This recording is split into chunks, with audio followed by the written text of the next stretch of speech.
And we are live. What is up, everybody? Hope you're all having a great Sunday. Welcome back to another Evening with Eskel, episode 62. We've been doing these for quite a while now. It's been pretty epic. And yeah, thanks for tuning in to watch. Really, what my goal is with these lives, if you haven't been watching the previous weeks, I go live just about every Sunday. At least I have been for the last 62 weeks. And my hope for these is to just have a positive discussion and to really encourage people to think outside of the box and discuss things that any of you guys can add into and discuss and talk about in the comments below in the live chat. And what I try to do is something that I call like being real. I want to kind of like strip away a lot of the like political or like social like filters or restrictions, I guess, that a lot of the times come with this like nostalgia of like, oh, you can't talk about these certain things, or oh, these are very sensitive topics and stuff like that. I want to just throw all that out the window and be allowed to talk about really anything and everything that I want to, but still do it respectfully. Because I feel like one of the biggest issues with communication in today's day and age is the fact that we avoid the communication out of like fear, or like there's been too many experiences of like people getting angry or upset, or a lot of personal and hurt feelings coming out of these discussions that really weren't even meant to be hurtful or to be taken in a certain type of way from the beginning. And so my hope is just to be able to have these discussions and really bring sensitive topics to the table, or any like basically have no filter. Anything can come onto the table to be discussed and talked about, and hopefully do that in a respectful manner, in a considerate manner, and try and see all perspectives of it so that we can get a better understanding of it and hopefully learn from it. Not necessarily learn from me. I'm not educated. I'm not some old wise guy or anything like that. I just like talking. I like having discussions. I like thinking outside of the box. But I hope that something that I say might encourage you to see a new perspective, or to think of certain things in new light, and just potentially help you to rediscover something or to take something away from it. That's overall what the general goal is from these lives. And so far they've been going great. I love having I think my biggest one was 200 people watching live one week. And every week there seems to be more people that are coming in and watching these and joining the discussion. So I've been having a lot of fun with it, and I hope you guys are enjoying it as well. And I love you guys' participation, so feel free to say anything in the chat, and to put your opinions in and just be a part of the discussion. But I want to start off with giving a little shout out to the very first people that commented. Welcome to another live. Welcome Caitlin, Jane, Nicole, Morgan, Pupfish. That's a fun name. Sarah, Christy, Taylor. Oh, and Denise. Thank you so much for the donation, Denise. Oh, I really appreciate that. Yeah, so the donations with this is for my YouTube videos. I'm just trying to create more videos, get more content, and just get more elaborate with my edits and the cool things that I'm making. So any donations from the videos, I just put it right back into the equipment for the videos, or the edits for the videos, or something to do to make the YouTube channel to grow more and just to be more like exciting, basically, so that you guys can enjoy it even more. So I love the donations. I really appreciate them. Agree. People just can't take people that think differently. Yeah, sometimes it can be tough in our day and age. It's interesting, and here's the thing. I don't think it's been affecting me too much, but I've just seen a lot of posts and seen plenty of videos and things on social media that's talking about this cancel culture, or like just so many people being shut down for just speaking their mind. And I've just had countless discussions over the past few weeks about freedom of speech, just the opportunity and ability to say what's on your mind, to even have that freedom and ability to offend people. And I know that sounds kind of harsh, but it's like, the world we live in, we're going to be offended. We're going to get offended. We're going to have different opinions from other people. That's bound to happen eventually. And so it's not so much about like trying to shut everyone down or keep everyone to be quiet, because that's even worse. Like if you don't have communication, it'll be extremely hard to work together to become, this diverse group of people that are able to become more united and work together and get things accomplished and just to get things done. And you can't really do that if everyone's afraid to speak their mind or to share their opinion or to share what they know, share this new knowledge that they have from their unique perspective that someone else might not have, but could benefit greatly from. And so I think it's very interesting. And in one of the discussions I had this week, then the person I was talking to said that the world we live in is not all sunshine and rainbows. And it's so true. Even though I am an advocate for trying to see the positive, doing your best to, if you do hear something, if you get new information that could be offensive or sound kind of harsh, to try to see it in a positive light and don't take it personal. See if there is something beneficial or good that can come from that. That's my goal and like the habit that I try to cultivate every single day. Because of course I get offended. Of course I hear people say some things that I probably don't agree with.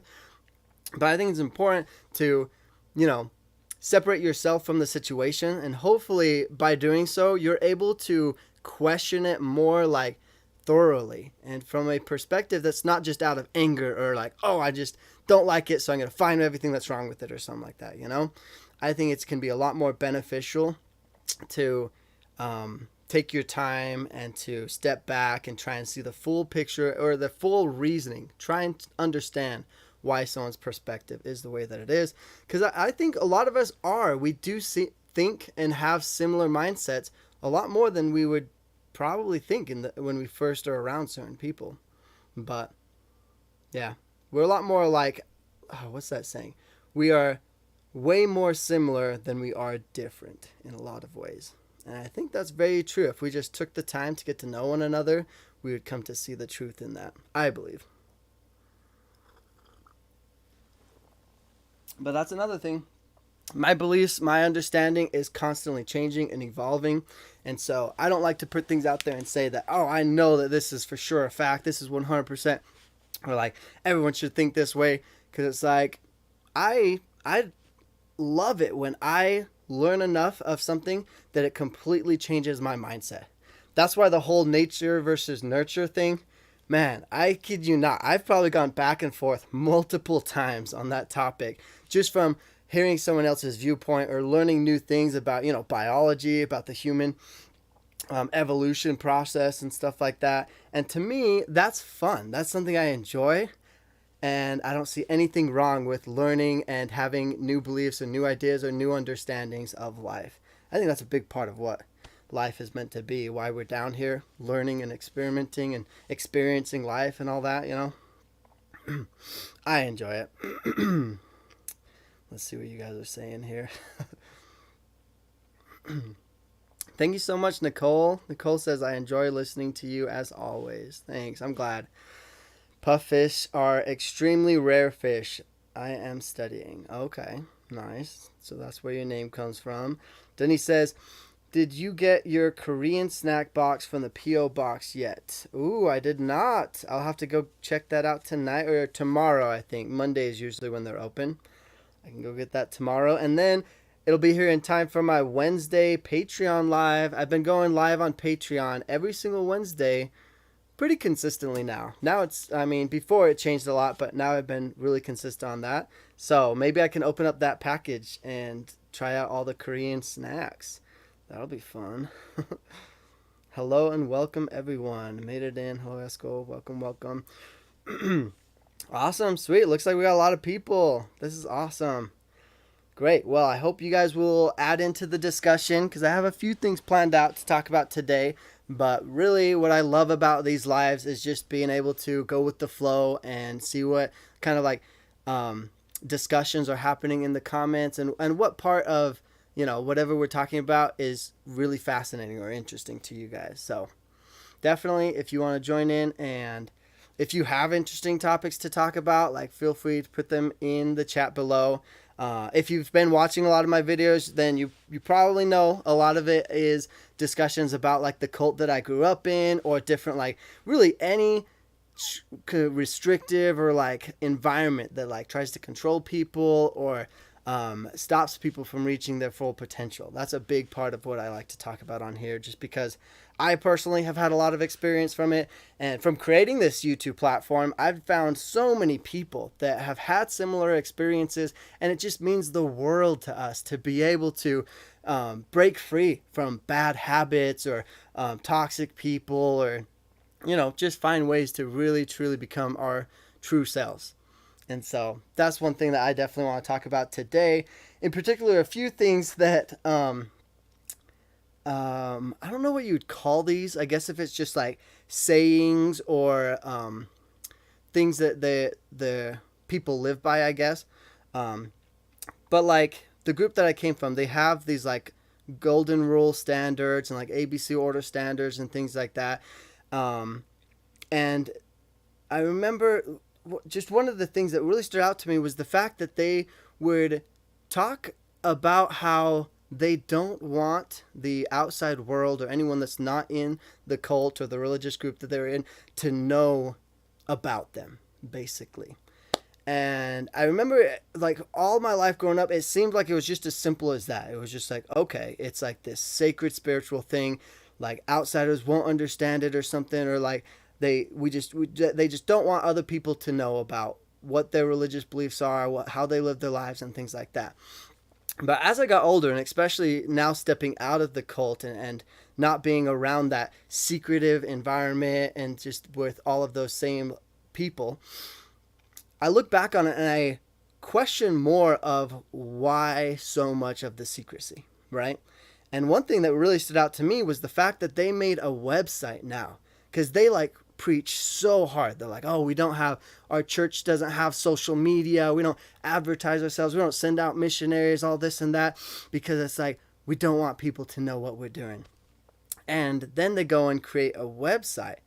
And if you go through the website, you can tell it's definitely very like vague, and it almost tries to like be a little misleading and stuff like that. But to me, that clearly shows that they're trying to show some things, at least have some sort of online presence, I guess. And I don't really know where they're coming from for that.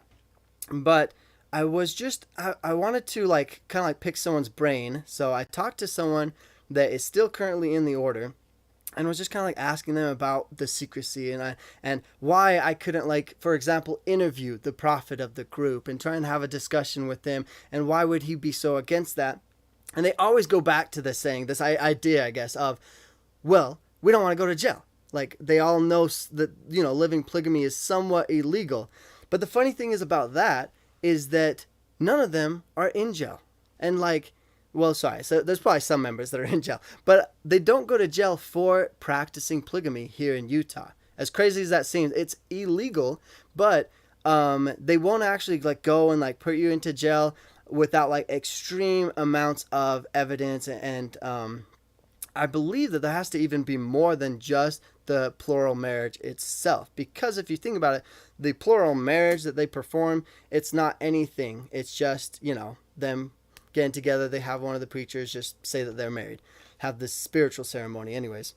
And so there's no paper trail. There's no actual, nothing that shows that they are married or anything like that. So none of them really go to jail specifically for living polygamy, yet they're still extremely secretive and they just don't like people knowing about it. And I could tell when I was asking this order member these questions about it, he just seemed like he was getting very nervous and getting a little bit, defensive and aggressive and stuff like that. And so it just made me start thinking that if I tried to put myself into his shoes, if I were still in the group living polygamy, how hard would that be to be just open and completely honest with everyone that asked me? And I thought of one person that kind of sort of did do that. And it made me think of the Tom Green guy. And I was like, okay, I got to like do more research on this guy and go watch his stuff and see like what it was like for him trying to be open and honest living polygamy. And it was just very interesting to me, man, because like when I put my shoes into it, I want to tell myself, like, I'd rather be honest than, constantly be living a lie, always like, never feeling like I can be open and true to myself, always worrying about anything I might post online or anyone else taking pictures of me, or like who's gonna notice, like whose house I'm at and stuff. And it's like, that seems crazy and it would be weird, but like I feel like I would want to like tell the truth about it.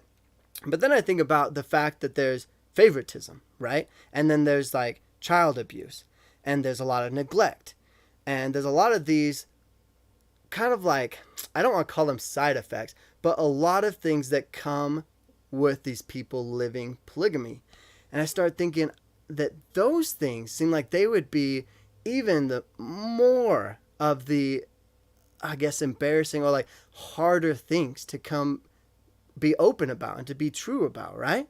Because one thing, and I get it, I'm not saying it's like would be easy to be like, oh, I'm a polygamist or whatever, but as difficult as it would be to like try and at least like be honest about what the lifestyle, if someone was living a polygamist, for them to be honest and just be like, yeah, I'm a polygamist.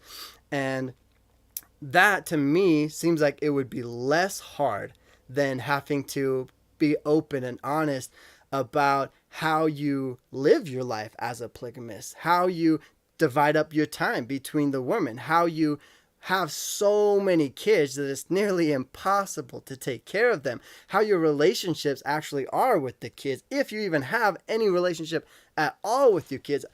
I feel like a lot of the nitty gritty details that would just come from being open and honest, and if you truly were sharing your life story with people, then I think it would be a lot more of the little things that would be way more embarrassing and what's, I guess, just hard to tell people about, And it's like, at least to me, that's kind of what I was concluding at, that a lot of these polygamists or like restrictive or abusive groups or just people in general, they have a much harder time sharing the truth, not because of it's their religion or just these are their beliefs. I think a lot of the times it's because they understand, they see that if they are telling the truth about certain parts of it, then that would lead to revealing the truth about other parts of their lives that they aren't willing to share the truth on. Anyways, I know that was a lot. This was something that's been on my mind for a few weeks now, and it was really fascinating being able to talk to someone in the order about it and kind of get their ideas. And I mean, they didn't help much, but at least like it made it a little bit easier for me to try and put myself in their shoes and to think about the logistics of all the little details and stuff like that. But okay, let's see what you guys are saying about everything. I have a question for a Brit. Why is a Summerland accent called a Geordie accent? I don't even know what a Summerland accent is. Is that a car? Sounds like a car brand, but polygamy was decriminalized in Utah. Okay, yeah, exactly. So you won't necessarily go to jail for polygamy in Utah. So doesn't carry jail time charges anymore. Exactly. You still can get like a fine and stuff. Tom Green, many years ago, did go to jail for not just living polygamy, though. The fact that his polygamous bride was like 13 or something. So underage marriage was probably even the bigger reason why he ended up going to jail. Denise, if they can't get jail time, then do they just get a fine? As of right now, there is a fine, but I thought there was something more because they do take a little bit of precautions, but I think it's just something along the lines of if the girl, like the police or someone has to talk with the girl and make sure the girl is, I don't know. If the girl basically says she's okay with it, then I believe that it's just the fine and that's it. But the women do have a say in, getting the man, like having the man be sent to jail or something, if the woman is willing to share their, like, I guess, sorry, there's so much more to this. But, like, for example, if there's a girl in a polygamous organization that got married really young, 15, 16, and felt very much forced into it, then if that woman is willing to tell her story and speak out against that, then yes, they can, like, get a restraining order against the person that she married. That there can be a lot of things that can happen to get out of the marriage. So it's not like they just don't care about polygamy anymore. It still is something they can get in trouble for, but they won't necessarily get jail time for it.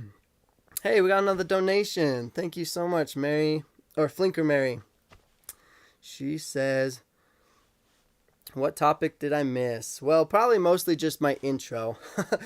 I realized that a lot of the videos that I start and like the lives that I start on, I just jump right into it and I don't really give a preface for like what my lives are about, what my channel is about. And so I could see how a lot of people might be confused. So from now on, I'm going to try to start giving a little bit of a description and sharing kind of what my YouTube channel is all about and what these videos are going to be about. So that's probably all that you missed, but Denise says, oh wait, where did it go?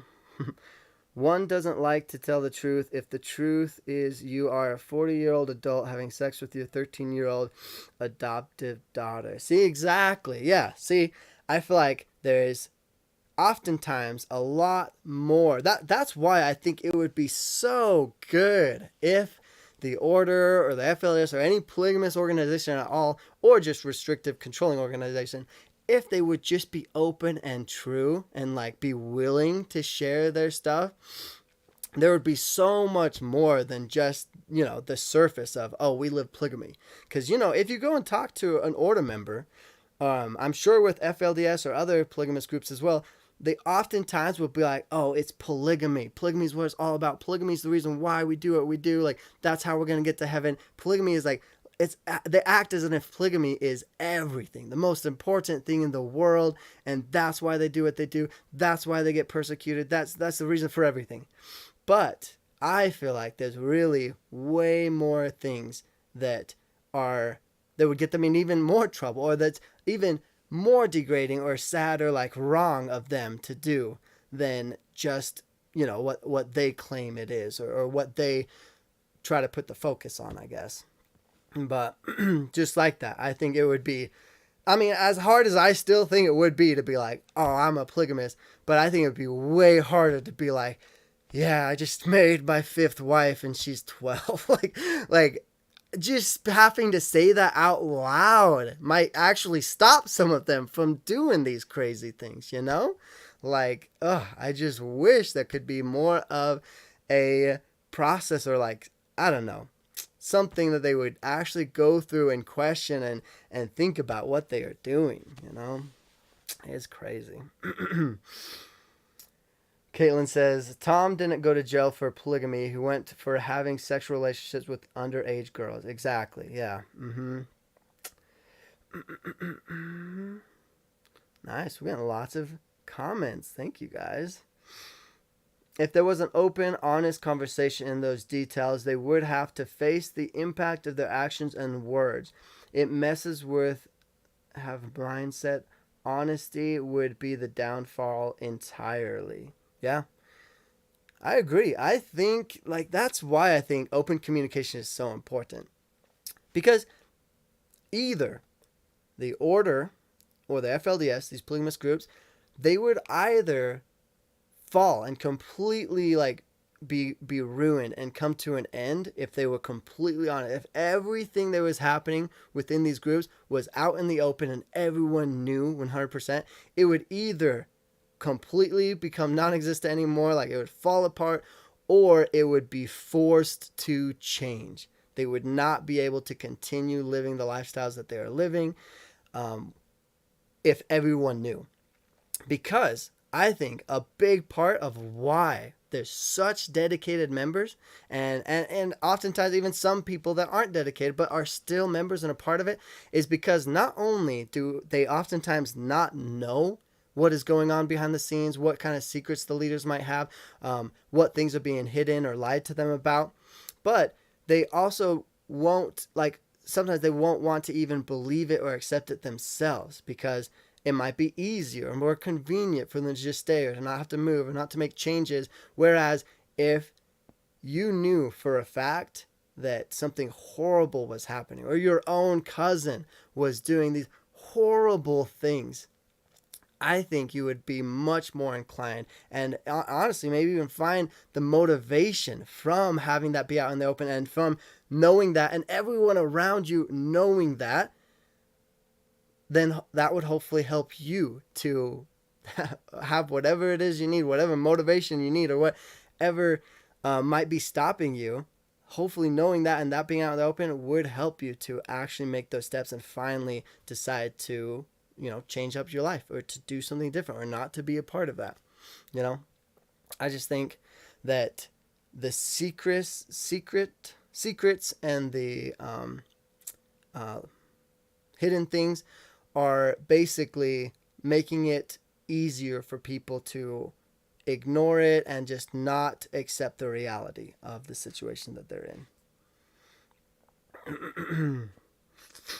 How much have I missed? Yeah, we've been going for about 15-20 minutes, so not much. Usually these go for about an hour. Well, 45 minutes sometimes, depending on the situation, but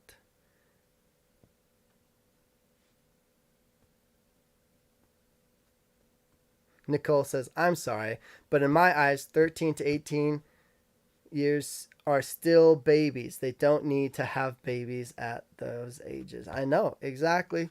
And I think that would be a lot more people would see that if they just had the discussion. And like, I'm a little bit torn between, California, I think it's California, is trying to legalize or like lower the legal age of marriage or something like that. And like, I don't know. I don't like the idea, but just like the fact that like with polygamy becoming more acceptable or like at least not like punishing people to go to jail, it's almost encouraging them to be at least a little more open or allowing them to be like, hey, we're living polygamy or whatever. And they won't just get thrown into jail. But then that'll hopefully force them to, not do other illegal things, not marry their nieces or nephews or like, these really young little girls or abuse their children or abuse their wives even or any sketchy, shady things that they are doing. And it's like, how else are you going to help people to be open and honest? But with the whole young underage marriages in California, I don't necessarily know if that is a problem. Are people really secretly getting married super young in California? Is that like a thing there? I know in polygamous groups that happens a lot. I think though the whole reason why I even looked into the California thing is I heard some order members went to California to get married. Because in California, they're a lot more lenient about the underage thing and stuff. And like to me, at least that's better than them already marrying this young little person and just not telling everyone and telling this girl that she has to lie to everybody and be kept a secret and like completely isolate herself. Whereas at least, and I know it's not that much better, but at least if they were going to get married, let's say there's, I don't know, these two 15-year-olds were going to get married, at least them being able to be open and honest about it and post on their social media and be like, yeah, I got married at 15 to a 15-year-old or whatever, then like hopefully their openness and honesty and being able to communicate and talk about that would help them to realize that like, wow, this is weird. Like, I don't know what the freak I'm doing, I think I'm just an advocate for being open and honest, and that's how we will learn. I would think that, young people that really think that's a great thing would learn and be able to better understand maybe even why they think that's so great if they would just talk to people about it and can be open to it. But it's like in these groups and with a lot of these secret marriages, then it's like they're encouraged not to tell anyone about it. They're like, keep it a secret. The only person they can tell is like the person they're marrying and their parents or something like that. You know, these leaders of this cult that's already doing probably worse things. So they're not going to care. You know, they're not going to actually make you like think about it and try and help you find out if that's really what you want. You know, I just don't think it's a very good process of actually helping these kids. But oh, thanks again, Flinker Mary. She said, I sold my paintings, all 3 at work. Oh yeah, that's really cool. So you're still doing the artwork. That's awesome. Nice. Yeah, Amanda's paintings are doing really good. Darn it, I did have one I could have showed. Most of hers have already sold though, so she's working on some new ones. And Rachel did one. Rachel's turned out awesome. Like, I was embarrassed when I helped Amanda do paintings.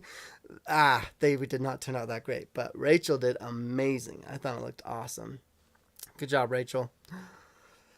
I've heard you mention Jehovah's Witnesses before. What is the difference between them and LDS Church, if you know? I don't know a whole lot. I know just like the very basics. I know that the Jehovah's Witnesses don't celebrate holidays. They have missionaries. Like, they're very huge advocates for missionaries. That's why Jehovah's Witnesses are very well known. But a big difference is like the missionaries can kind of wear anything. Like with LDS missionaries, you'll almost always see the men wearing white shirts and the whole name tags. Jehovah's Witnesses, sometimes they will wear white shirts, but I think it's more common to see them in like blue or purple or other colored shirts and stuff like that. But yeah, they definitely have a huge missionary program, just like the LDS Church. They of course have like a different type of revelatory prophet than the LDS Church does. I really should find out more of the specific details. They, of course, don't believe in the Book of Mormon. So the LDS Church believes in the Bible and the Book of Mormon, like as additional scripture. Jehovah's Witnesses really focus in on the Old and New Testament. Like they almost, I think all of their lessons are usually out of those. And like they when I did the missionary lessons with them, I just remember they take things like extremely literally. They dissect the scriptures and everything that is said in the scriptures. They like take it to heart, like completely as it is. So that's one thing that I noticed about the Jehovah's Witnesses. But they were really cool. I really enjoyed visiting their churches. I thought they were very nice. They're great at proselyting. There's a lot of YouTube videos about both though, the LDS and Jehovah's Witness missionaries and things like that. It's very interesting. Now, one thing Jehovah's Witnesses is very different is like any age missionaries will be out there, and like they don't just do like the 2-year missions like LDS, the LDS religion. Jehovah's Witnesses will sometimes serve like they kind of call them lifelong missions, because they encourage like no matter what, like to always do missionary work and to go door knocking and whatever. But like I know of Jehovah's Witnesses that have like left to Brazil and like all sorts of different countries, and they'll go for like years at a time and just go on missions, and then they'll come back and save money and prepare for their next mission as soon as they're back. So it's not like a one-time thing. Like in the LDS culture, you serve a 2-year mission and you're done until you're like really old, and then once you're like retired, then sometimes you'll do like a couple missions and stuff like that. But in the Jehovah's Witness religion, they're like they're always on missions basically. But what's up, Flicker Fade? We got Flicker Fade in here now. Let's see. Oh man, my throat is starting to hurt. Hopefully you guys all have something nice to drink. Flicker Fade says, what's up with the different colored lights behind your shoulders? Is the blue light supposed to represent the angel on your shoulder and the orange light the devil on your shoulder? You know, Flicker Fade, I did not think about that. I just like these colors. Blue is one of my favorite colors, so I always have blue. Try to have like blue lights or blue something.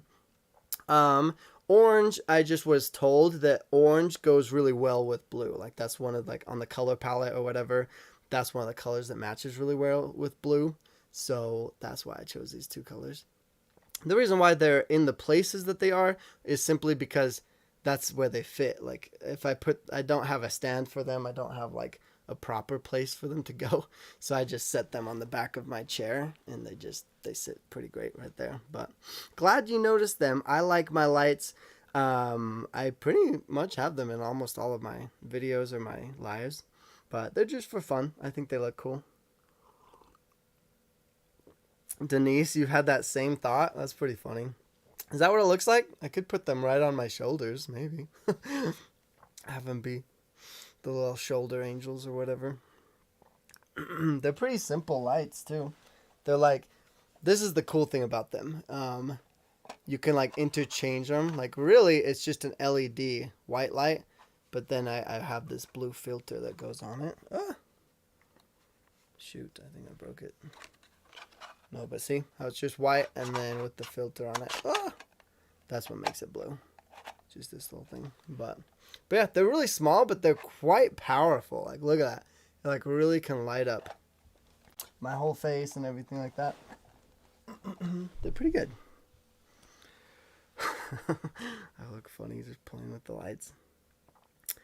18 in my eyes is pushing it too, but at least they're closer to adulthood. Yeah. And that's the thing. That's why I love, like, when I say anything can be brought up on to the table and discuss it, it's like I want people to really feel like this is a safe place. We can be open. We can talk about that. Because I'm sure there's people out there that are like, especially if you're young, if you're some 16-year-old watching this and you're like, I would love to get married right now, you know, maybe people have that mindset. Some people are okay with young kids getting married.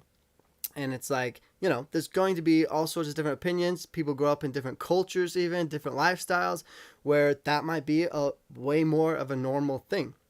And the point isn't to try and define, oh, this is right or that is right. The point is to have a discussion and to make people question and come up to the reason why they believe that, rather than just believing it for no reason or because someone told them to, you know. So that's the goal. So that's why I'm glad you brought that up. The whole underage thing is an important topic. I think that's something that people should be discussing about and learning more about, especially if you're considering it yourself. If you're thinking about marrying someone that's young, or if you yourself are young thinking about getting married, really ask questions about it. Try to normalize the discussion, because even though I know some people will get upset, some people will have very strong opinions about it, at least like talking about it will help you to learn and see different perspectives of it, understand why some people believe what they believe, or have their opinion or their view on it, you know. If polyamory becomes mainstream, so will polygamy, because IMO, they are very similar. Polyamory, is that like just like a open relationship, polyamory, or is that the opposite of polygamy, where like the girl has like multiple husbands? I can't remember what polyamory was, but it sounds like it could be pretty similar. In fact, I'm just going to Google it. This is something I should probably know anyways, so let's just Google it anyways. Polyamory.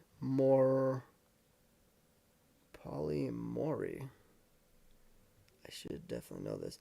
The practice of engaging in multiple romantic and typically sexual relationships with the consent of all the people involved. Okay, so like an open relationship is what it sounds like. Yeah, you're right.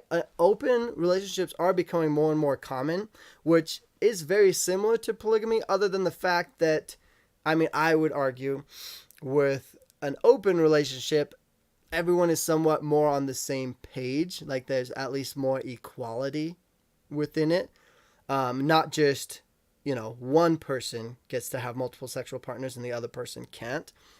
So you're right. It is somewhat similar and has a similar idea, and maybe people view it very similarly, but it's still very different, you know, with that fact that like with an open relationship, the guy and the girl may go like, might have other partners, and they all know about it. They're all open about it.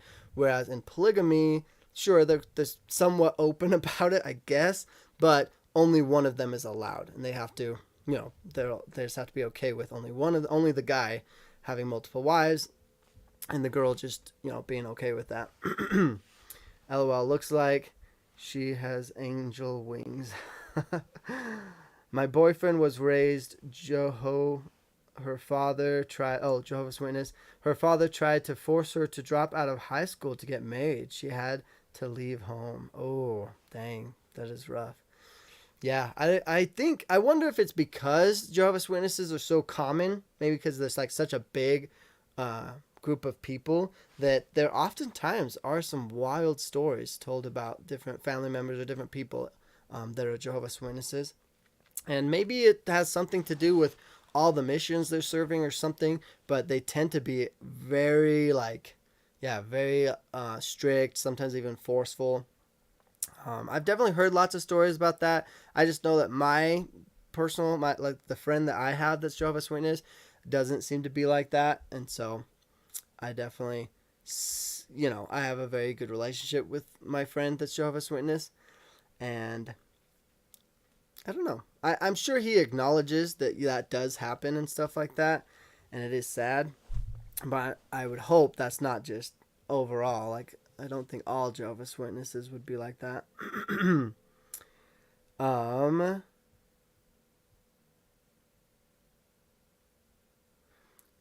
Orange, fun fact, is the color of connecting with your emotions, and another issue is marketing is happiness. Okay. Dang, that's something really cool to know. Hey, just so you know, I'm live right now, but I should be done in about 15 minutes, so. Yeah, I think I remember them. What I worked with years ago believes God hasn't come to the earth yet, hence why they don't celebrate holidays, as they don't believe he has come yet. What? Is that real, Susan? Wow, that is new information. I don't know how I was able to have all the missionary lessons and not know that. I didn't have all of them, I guess, but I did sit down with missionaries, Jehovah's Witness missionaries, and had like their, lessons and stuff like that. But I didn't know that they didn't believe that God has come yet. That's so interesting. Because the Bible, I thought they really took the Bible like extremely seriously. And like they've talked to me about Jesus Christ and how important his role is. Maybe they view Jesus Christ as something other than the Son of God. I don't know. That's interesting, Susan. Thanks for sharing that. I'm definitely going to have to look into that more. You know what I should do is, maybe he's even watching this. I want to ask my Jehovah's Witness friend if he would be willing to be in one of my videos and talk. Because like this, like, I like to think that I know somewhat. Like I've done a little bit of research. I visited the church. But of course, I'm no expert. And even being a member, like, you probably wouldn't know everything, but it would still be really nice to like have someone that at least has been a part of the church that like knows way more than I would know. To have a discussion with him would be fascinating. So, dang, I definitely should look into that. I think that would be really fun. Or if any Jehovah's Witnesses live here in Utah that are watching this, message me on Instagram, because if I can't get my friend to do it, maybe someone can. That would be really cool. They call it going out in service. When you are committed to going out in service, they have what they call pioneers, and you have to go out in service for a certain amount of hours a month. Interesting. Okay. Certain amount per month. Jehovah's Witnesses must have wrote their own Bible, as they have a very different belief. They are very particular on the what version of the Bible. If I remember correctly, they use I'm not super confident in this anymore. I thought it was King James version is what they told me. Because they were like, they have this whole spiel about that the Bible means everything. Like the Bible is so important. Everything that's written in the Bible, like you gotta take it extremely literally. Like it's sacred. It's like one of the most important documents in the world.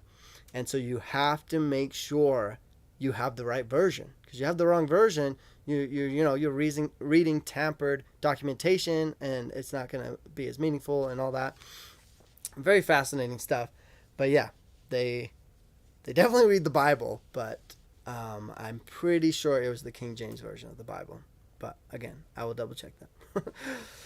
I think once you bring religious salvation into it, like with most polygamy, it immediately becomes coercive rather than a mutual decision between partners, like with polyamory. Yeah, that's the other thing. As far as I know, I don't know any polyamory organizations that are like religious based, you know? So there's not, you know, your honor and your whole religion and your salvation all on the lines for it, which is very different. Um, but just about every polygamous situation I know of has a religion base to it. So, yeah. I am sure there's a spectrum of beliefs the same as any religion. Yeah. We swear we would be nice. We are curious cats. Yeah. That's the thing. Yeah, if I had someone, a Jehovah's Witness, on, um, you know, I think they could simply watch some of my lives and realize, like, you know, my audience is very nice. We're mostly just curious. We love having discussions. And for me, what fascinates me the most is when you can have a discussion with someone and know roughly what their religious beliefs are, it's a lot easier to kind of guess or cultivate how they may answer or what they might think of certain things, and then to like really dive deep into their mind as to why they believe that, what are the actual like life experiences that they've had that led them to be a part of the religion that they are and have the belief system that they have. I think that would be a lot of fun. And I don't think it would necessarily be like degrading or harsh or rude. Um, you know, it just could be a healthy discussion. I would hope that they wouldn't be like scared or anything like that. I think it would be fun. Don't believe in the Trinity. To them, Jesus is not God. Okay, I have heard that, yeah, they don't believe in the Trinity. So, okay, that sounds right. I was under the impression that they didn't celebrate holidays because a lot of them were originally pagan until Christianity repackaged them. Whoa, really? That is interesting. See, that's something I would want to ask a Jehovah's Witness about and have them like explain or share the origin story of the religion, you know? Because it is very fascinating. Whose baby is your mom keeping posting about on Instagram? I think Verl was in the video. He doesn't look too well. Oh, you follow my mom on Instagram. Oh, that's cool. I follow my mom as well. Just one of my nieces and nephews. She's like so excited to be a grandma and everything. So she's super hyped about it, and she babysits for them a lot and like just loves posting the baby. I think it's kind of cute. Eskel, I would be interested in watching people in other religions. I find it very interesting. Exactly, right? I think that would be fascinating. Hey, Cammy's here. Welcome, Cammy. How are things going for you? What's the weather like over where you're at? The weather's finally been doing so much better here in Utah, but I'm curious. I know where you live, it's somewhat similar to here in Utah, so I'm curious if you guys are still getting crazy weather or if things are getting better there. There's a creator named Licklock Demore, real name Susan. She would probably talk to you. Okay. Liplock More. I'm going to put that in my search so I can do a little research on her. Let's see, did you say, is it a YouTube channel or on Instagram? The creator named Licklock More. Well, I'll try just Instagram for now, but Licklock More. Okay, I'll try to see if I can reach out to them, see if they'd be interested. Hopefully, are they in Utah though? Because I think that's the biggest thing. They use the New World Translation. Oh, is that what? Yeah, that sounds right now, actually. Dang it, my bad. I should have known. The New World Translation. Okay. So then my question is, who translated it? Because if it's translated by Jehovah's Witnesses, I'd be a little skeptical. But I don't know where the New World Translation comes from. That would be interesting. Who? Cammy, are you? Todd says, who? Cammy, how are you? He probably meant to say hi. What's up, Cammy? Everyone's saying hi to Cammy now. Heck yeah.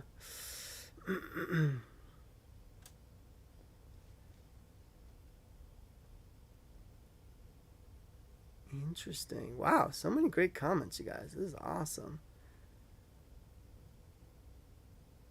Amy says they do have their own Bible. Okay.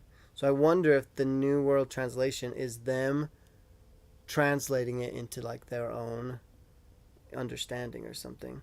To me, that would be a little bit odd, but I don't know. I'm sure religions have done that before, and who knows? Maybe that's already happened in all the translations of the Bible and stuff like that. But I think it's interesting that the right version of the Bible for most American Christians happened to be the same version, the King James Bible. Yeah? I think it has more to do with that being the version available to them at the time the religion was founded. Hey, see, I like that. That's some really good information. Yeah, if the King James Bible was the only one available in America or like in that country when the religion started, then it would be quite the coincidence that would be the one that they base all of their morals and beliefs off of. To me, sorry, this is something I'm still trying. I'm literally working on a video trying to more fully define like my beliefs and find the best way that I want to share how I love to come up with my beliefs and what I base my faith off of and stuff like that. But I realize it's, it's quite complex. And I think there's so much more than just, oh, if the book says it, I believe it, because it's like, no, at least for me, it's like, I'm sorry. Maybe I just don't have enough faith or understanding of the Bible, but it's like, it's not as easy as me just saying, oh, if the Bible says it, I believe it, It's like, no. All of my beliefs up to now, I've cultivated them, and I've had to live life and experiment and find out deep down and ponder and meditate about it, rather than just this checks out or like this says that, so that's what I believe, So to me, it's very hard to just be like, the Bible's everything, The Bible is 100% true, or the Bible is 100% what I believe, or, although I do feel like I have to put this part in and say, I really do enjoy reading the Bible. I feel like there's a reason why it's lasted for thousands of years. There is so much wisdom and so much good that can come out of it that I think that I would always encourage people to read the scriptures and to learn from it. There's a lot of good that can come out of it. Now, coming down to like which version and like how much to believe from it and like what to exactly take away from it, I can't say that. I believe that you need to read it and you need to like ponder and basically use it as a tool, to like learn from history, learn from other people's perspective, learn from why people believe what they believe, what spiritual interactions they had that helped them, That's my thought on it. Ooh, Cami says, weather is so nice. Time to plant the garden. I know, it's spring now. Summer's coming. I'm excited to go swimming. I want to go and rent jet skis somewhere. I think that'd be so fun. Go out on a lake. I don't live by the ocean, sadly. Otherwise, I'd love to go like boating or something. Go surfing on the ocean. That'd be fun. Denise says, agreed. I have asked to be adopted by them before. Their home is awesome. What the? Did I miss some? My friends are a triple and their kids have all three parents on their birth certificates. Oh, wow. That's cool. They won that right in BC court. What's BC? Is that like Brazil or something? They have been together for 30 years and 25 and have older kids now. Whoa, 30 years. That is impressive. How cool. Oh, heck yeah. Gardening, we've got the apple trees and tulips blooming now. Oh, nice. That's cool. Yeah, Arizona's really nice for the oranges and lemons. I remember going there and picking an orange off the tree thinking like, this is so unreal. Oh, and pomegranates.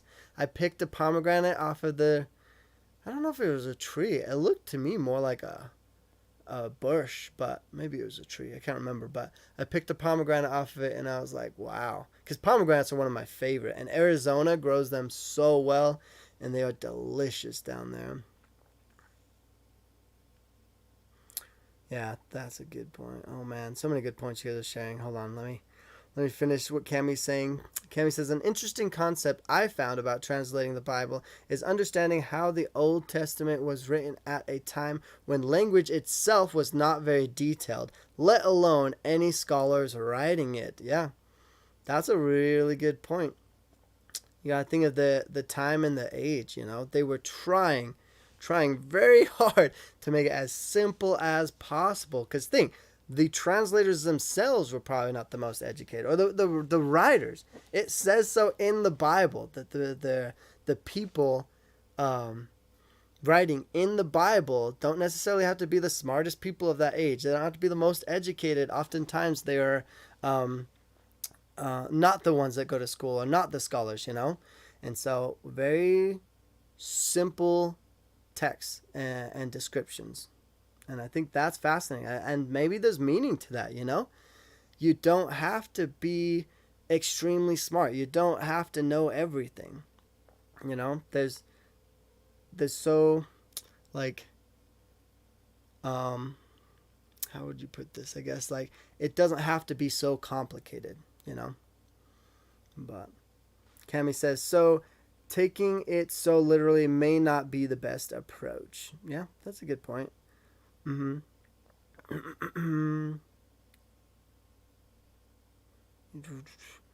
That was the weather where I'm at about 3 weeks ago. LOL. Oh, nice.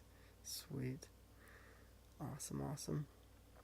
Nice. Well, the only person... Wait. Oh, I thought Abigail was going to chit-chat in here. Abigail, where you at? Maybe I'll text her. She's the one that helped me prep for this live. I called her right before this live and bounced some ideas off of her and talked for a bit. It was really fun. We talked a lot about, vacation modes, man. Have you guys ever experienced that when you're on vacation and it's just such a different feeling, and like the fact that you're willing to spend way more money just because you're on vacation and stuff? And I tried to just think about like why I'm so much more willing to, and why it feels so different just being in this vacation mode rather than just, you know, being at home or like on a regular weekday or something. Just how different it is. Like, what's the biology in my mind that's making me think so differently, you know? It's almost like I'm a different version of myself, or at least my spending habits are. But it's definitely fun though. Everyone loves going on vacation. Sometimes though, I'll be on vacation, and if the vacation extends for too long, then I almost sometimes would rather be home. Maybe because of a OCD, or maybe because of a finance thing. Something just makes me like, oh, I just need to get back home, or like I miss home or something. I don't know. Depending on how long the trip is, I guess. I've been on many trips where I'm like, I don't want to go home. No, don't make me. But that all depends. Anyway, sweet. Well, I think we are getting near the end. We got like 2 more minutes. So let's read the last little comments. And then we'll call it good. But thank you guys for being in another one of my Evening with Eskel lives. My name's Eskel Grant, by the way. I forgot to mention that at the beginning as well. Darn. I will maybe start mentioning that at the beginning of these. But anyways, also Amanda, I did talk to Amanda today. She'll be going live sometime after me. I usually say probably within an hour or 2 after me, but we never know. Even I was like 15 minutes late starting off today. I'm usually at 5 o'clock p.m. Utah time every single Sunday, give or take 5 to 10 minutes, sometimes 15 minutes. But I try to keep it consistent because I know a lot of you guys are watching from other places, different time zones, and so it's not always just going to be 5 o'clock for all of you. So, but hopefully it can be the same time every week. So whatever time it was for you. This week when you started the live, hopefully I'll be able to go live that same time next week. So, all right, let's read the last few of these and then we'll call it a week. But let's see. Flickerfade says the King James Version is nothing like Shakespeare. They're just both written in early modern English. Okay, nice. Shakespeare.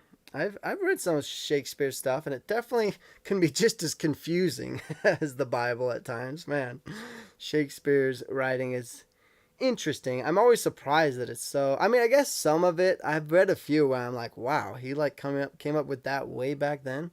But the English writing is also very like, I think it would be extremely hard to translate things to English because English is weird, man. That's why I don't ever bother to learn how to spell words.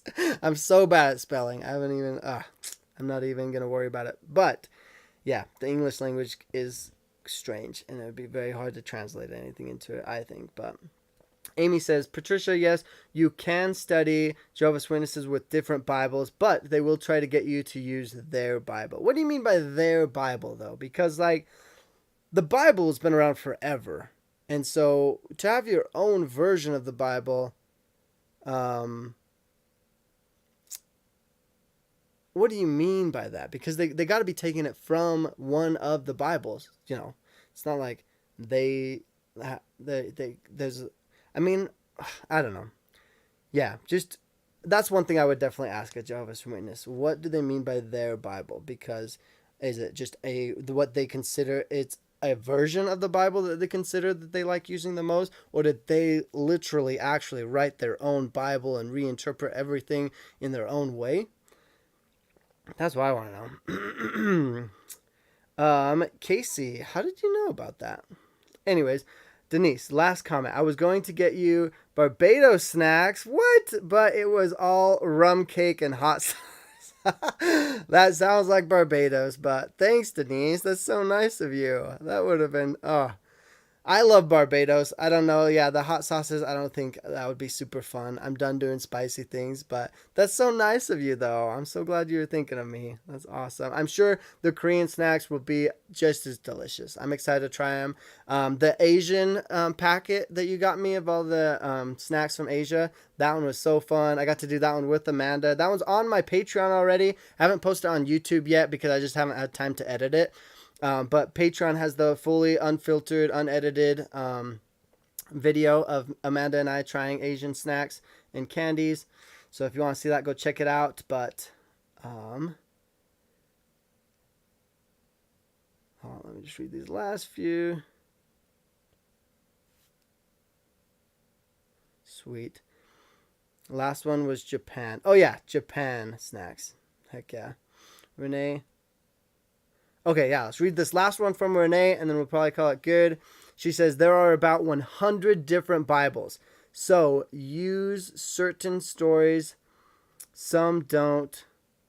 Oh, some use certain stories, some don't. Some leave out certain information or change the wording and meaning. They're all just stories. Yeah, exactly. Okay, one thing I want to say on that then, because in the LDS Church, they consider very much of the Songs of Solomon as being basically not scripture. I don't know if you're familiar with the Songs of Solomon, but I could see where they're coming from because it's very sexual. Like it's basically chapters of, you know, the prophets of the times of old or whatever, talking about, I guess, sleeping with girls or like their romantic aspects of their life and like what they believe on all of that and whatnot. And it sounds like it could be like dirty for that day and age and stuff or whatever. So I can kind of see why. But to me, it's definitely, I wouldn't call it a red flag, I guess, but it's interesting, maybe concerning, maybe not. I don't know that whole section, you know, that just of the Bible, these scriptures, these holy documents that they believe in full-heartedly, and they just take that section and just boom, that doesn't mean anything. Don't worry about reading it. Even so far as like, I guess I don't know. I don't know if the Bible that they print, they take that section out, but I do know in like, you know, Sunday school and stuff, they either completely skip that section or they just very briefly touch on it. Basically not at all. So that's one thing that's very interesting about the LDS version of pick and choosing some scriptures and stuff like that. So thank you so much, Denise. Really appreciate all of you guys. Thank you so much for commenting, being a part of the discussion. I'm going to call it a week, but if you enjoyed this discussion, want to see more of my videos, more of my stuff, definitely subscribe to my YouTube channel, and you'll see a lot of the reviews I do on the Escaping Polygamy documentary that has even my episode of when I left the group that I came from. And then if you even want more, I have a Patreon where I post unfiltered videos. I do a dream series on there. I do lives every week that are exclusive to that Patreon. So if you enjoyed this discussion, if you want to be more a part of it, definitely go check that out and join over there as well. But thank you guys so much. I hope you all have a great week, and I'll see you guys next time. Bye.